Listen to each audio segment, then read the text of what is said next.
Hey YouTube, I just got done putting together this video and didn't really like how the intro came out, so I thought I'd do a little explanation here. My 420 Ford Backhoe wasn't wanting to start. It was hard to crank over, the starter couldn't hardly do it, and then when it did start, it was shaking and bucking and smoking, and I couldn't figure out what was going on. Finally, what came up was one of the backhoe levers was being pulled all the way open, trying to raise the backhoe the entire time. So the whole problem was that the starter and the engine and everything was just fighting the hydraulic pump at high pressure. So felt kind of stupid, but I was really glad that it was something that simple. Had already kind of decided that I needed to bring the backhoe into the shop and do some work on it. It needed some maintenance. It's ugly, but it still does quite a bit of work for me. So I wanted to get it in and get some things taken care of. But that's about where the video will pick up here then. This is a CAV injection pump, and you can't see it there, but the reason it's so clean when everything else is so dirty is because of how much fuel has been leaking. And then it just started seeping some oil or seeping some diesel fuel into the crankcase through that front seal. So that I want to get taken care of because I don't want to ruin the engine because the oil is diluted with fuel. But the first thing I think we're going to do is see if we can take care of this fire hazard.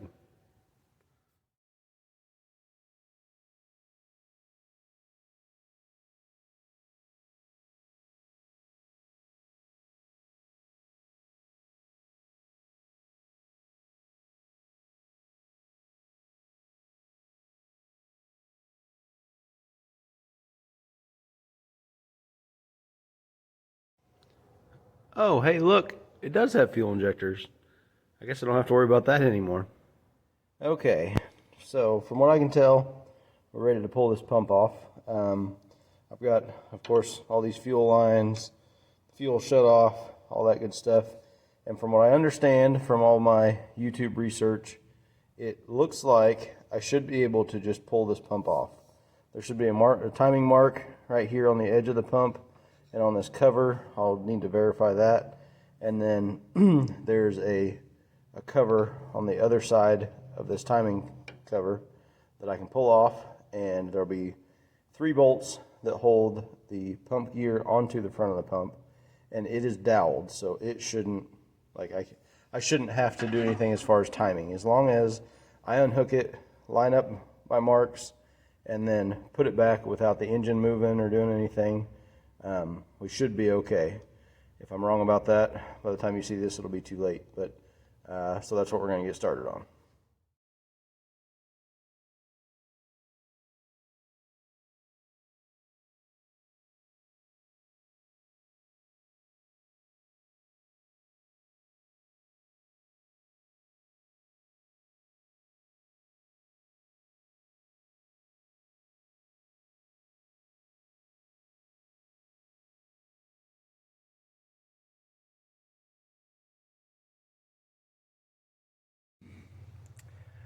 Okay, we're finally to a point now. I've got all the injector lines off, took all the supply and return lines. I decided pretty quick that it was going to be easiest to loosen the clamp and just take all of the injector lines completely off. You can see there, I didn't have any fancy caps or anything to put on there, but those wire nuts worked pretty good. I've got the fuel lines laid up here. You can see the duct tape on them there. I've got them numbered with which fuel injector they go to, and I labeled them on the injector side so I know which end is up, because I could tell by looking at them once I got them out that I wasn't going to remember which way was which for anything.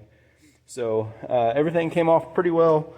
That back bolt on the pump flange, that was kind of difficult to get into. I've got just one bolt still holding it in. I'll tell you what, this loader brace here, loader bracket, has been a real joy to work around. Got the front cover off.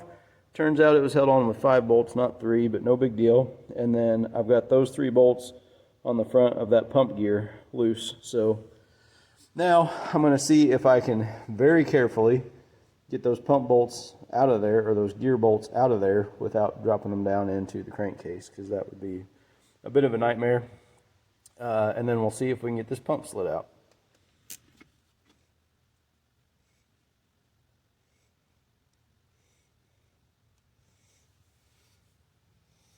1,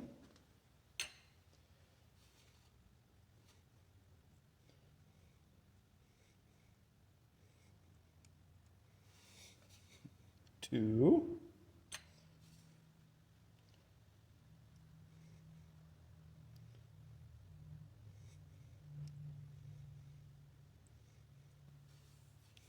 3. I can breathe again. Okay, let's see if we can get this last pump bolt out.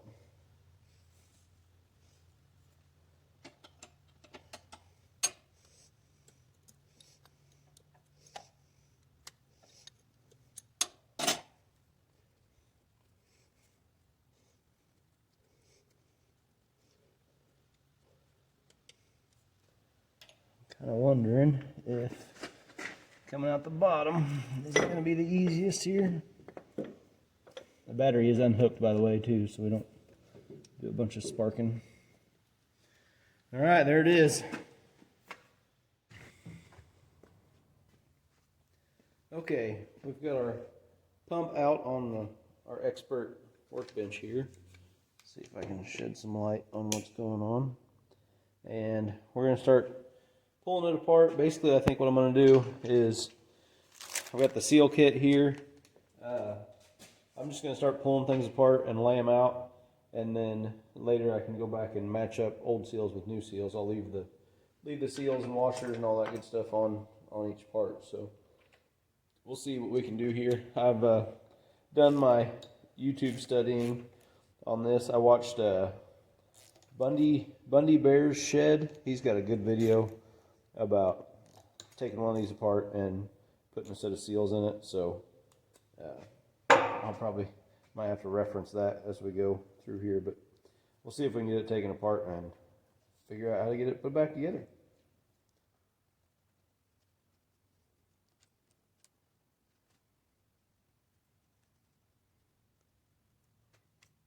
You want to first piece? So what's good? Start ring seal here. Oh, you dang. Hold on back. I'll still back with you. So no.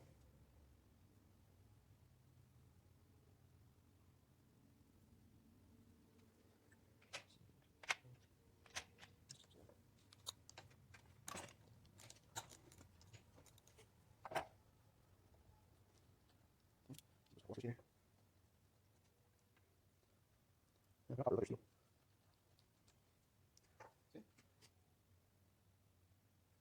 Let's see. I guess now we'll take off this top cover.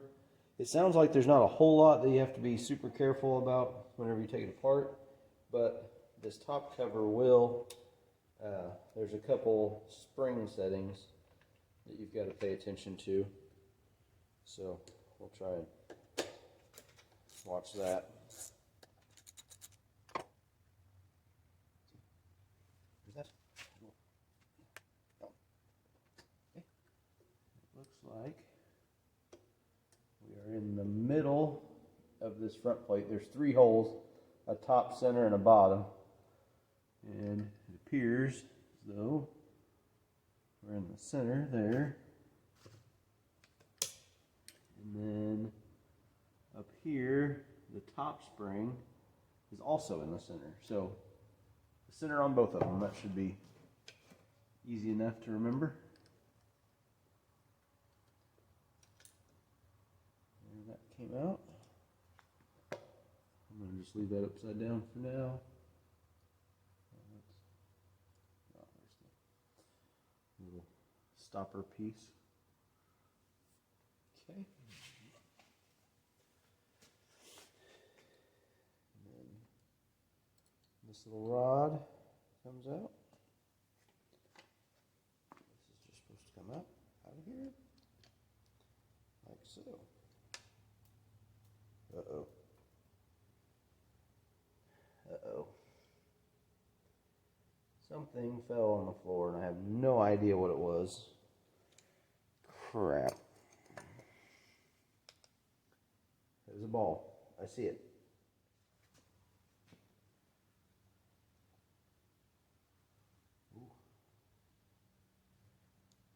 Alright. I think that ball came out of there. I think there's probably supposed to be a spring and something else too. Seems like I watched a video from somebody that had that same problem, that took one of these apart and found a mysterious ball bearing in it. But okay, I don't know what any of this is on the bottom, so I guess we'll just take it out. That's way too big.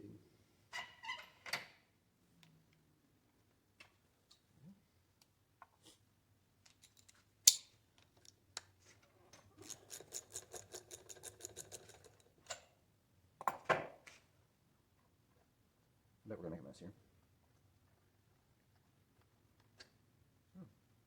Okay. There used to be a seal of some sort in there, but not anymore.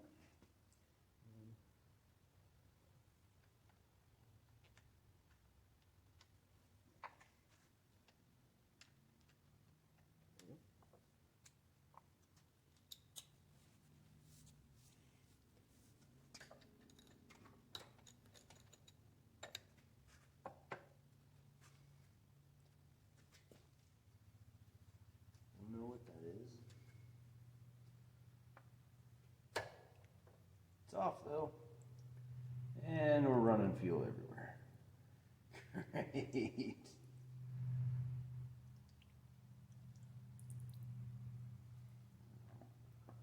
Put that there,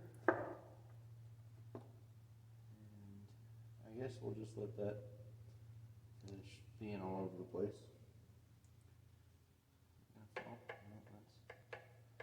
That seems important.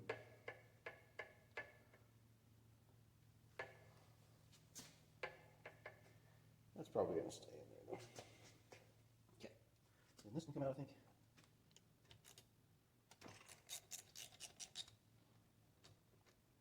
Too big. Just a bolt. There's a copper washer on there.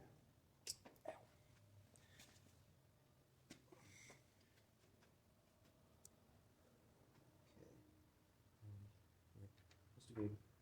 I decided that's too big. Right, yep. Over here. Yep. I believe this one's just the same bolt, but it's got an air bleed in it. Okay, then I believe that's everything there. I just took and twisted this and we'll see. Okay, my lovely little piece of technology there died on me while I was working on this, so I did miss taking this back part of the pump out. So it quit about the time I was going to get my channel locks. Basically, I just grabbed this, was able to twist it a little bit and work it right out of the back of the housing.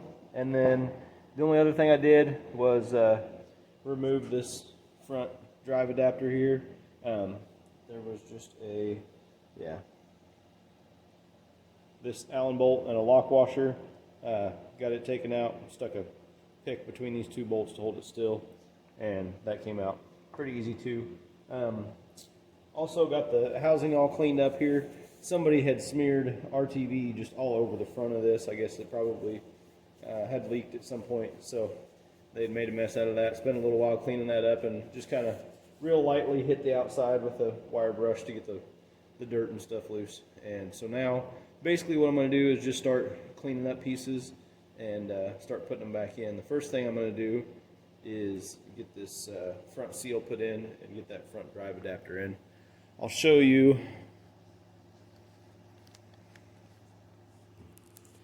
what I've got for a seal kit here. Got it all laid out on the freezer, and there are all kinds of seal washers and O-rings and stuff that like I don't think I took this many out. I'm hoping this is just a real generic seal kit, and I probably won't use all this stuff, but it is. I was going to show you the part number here. This is just a cheap one that I got off of Amazon. I don't know if you can read that part number or not. X001NE82A, 7A. I think it's a 2R one. So anyway, that's what we're dealing with. But I'm going to work on cleaning up these parts and just kind of put it back together as I go.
That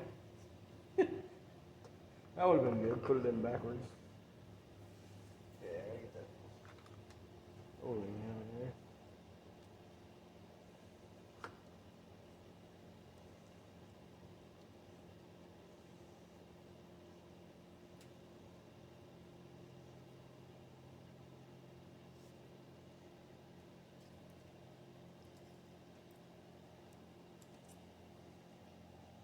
See if we got one of these.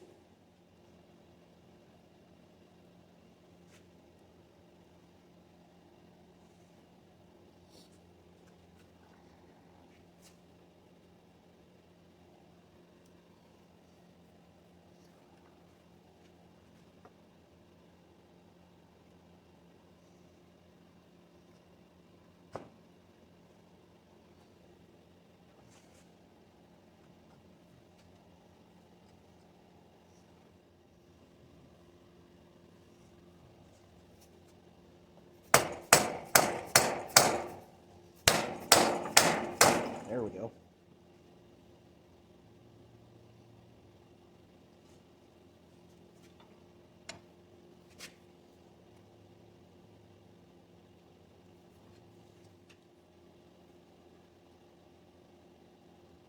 There we go.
All right, well, there it is. I don't know if it's any better, but it sure looks like a nice rebuilt pump. I'm a little amazed that it held as much diesel fuel in as it did. Like, most of the O-rings and seals that I took out, I just broke them out. They were so hard and brittle, and so it was pretty dirty, pretty grimy, but we got it cleaned up. It's looking good. Hopefully it'll still run. We'll see about getting it put on tomorrow and see if we can get it fired up. I'm a little nervous about that, but everything seemed to go together pretty well. It wasn't terribly difficult. It was just several steps, so we'll see how it goes. All right, we got everything cleaned up. Looks like we're about ready to stab this pump in here. Cleaned a bunch of crap off the block and stuff. Cleaned up the mating surface there. If you can see, it looks like our pin is pointed almost straight left. You can see that.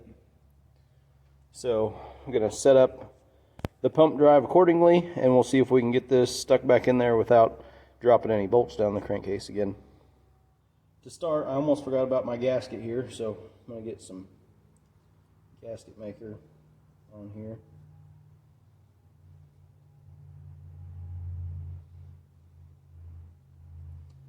I like to put it on just about as thin as I possibly can. As long as it's a solid color and you know it's on there, it doesn't take very much.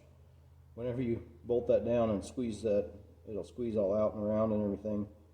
There's only a few thousandths worth of space for this to fill up, so it doesn't take very much.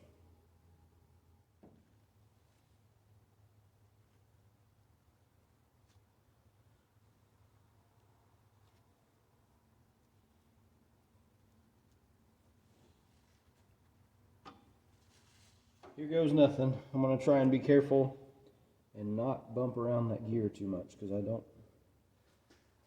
need it falling out of time or anything.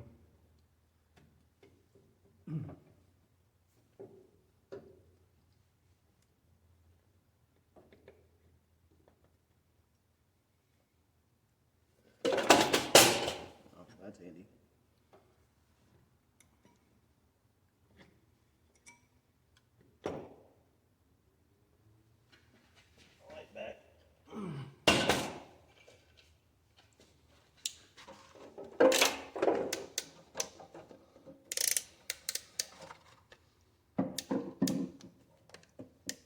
Gosh.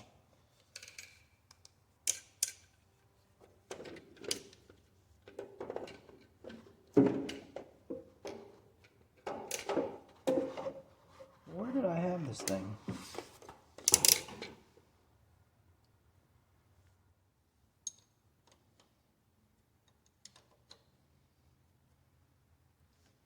Okay. I think we've got it there. And nothing moved around too much. See if I can get those snugged up and get my other two pump bolts in. Got all the mounting bolts in and the timing gear bolts. I forgot as I was going, I ended up having to take a couple back out, but on the mounting bolts, I put some gasket maker on the threads of those since they just go straight into the crankcase. I didn't want them seeping oil. And then on these front bolts here, I got them torqued down to 22.5 foot-pounds. I've got a manual for like the 5000 model Ford tractors, and while they're not exactly the same as this, they've got a section on the CAV or CAV fuel pumps, and it said to torque those to 20 to 25 foot-pounds, so I just set it in the middle and torqued them down.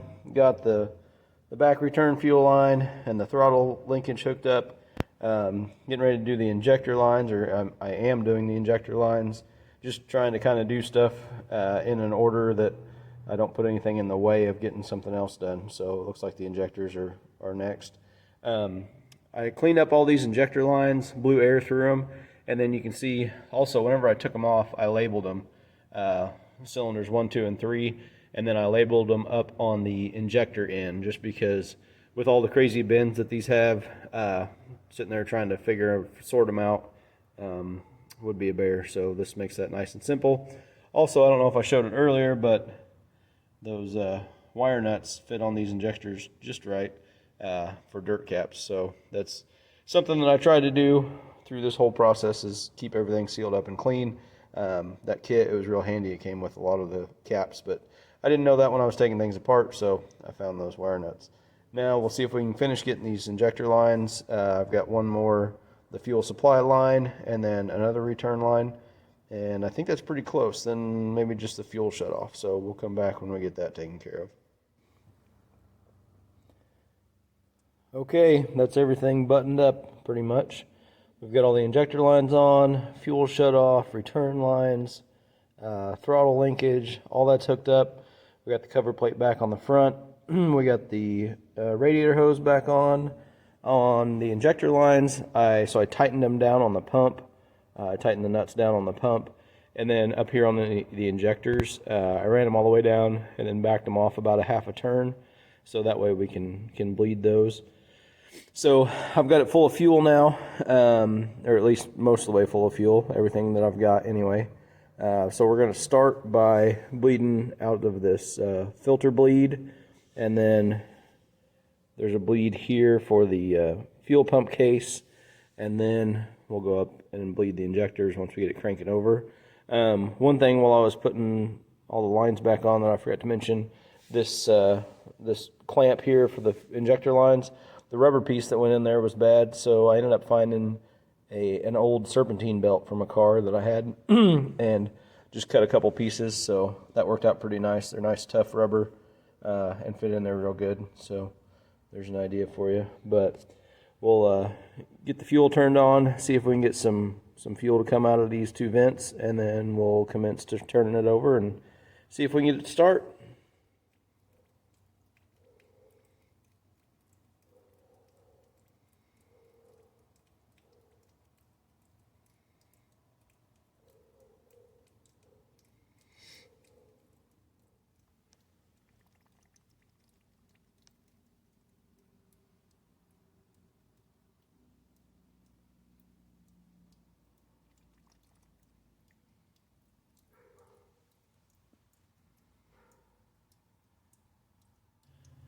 Okay, the battery's in now, so we lost a lot of our access, but we'll see if we can crank this over and get those fuel lines bled.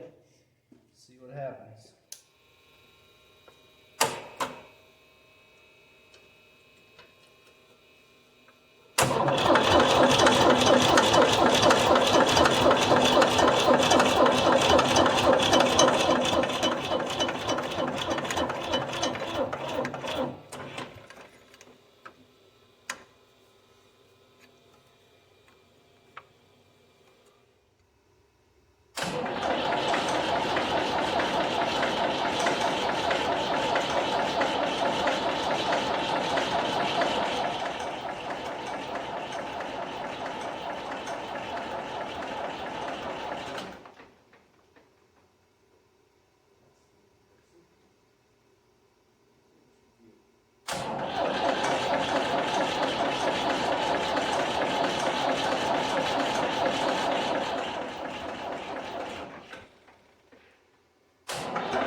That does it for this project. I was so happy to see that thing start.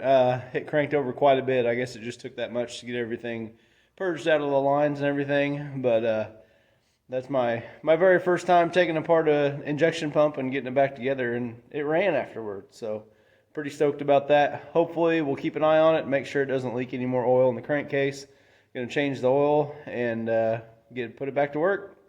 Thanks for watching. Like and subscribe.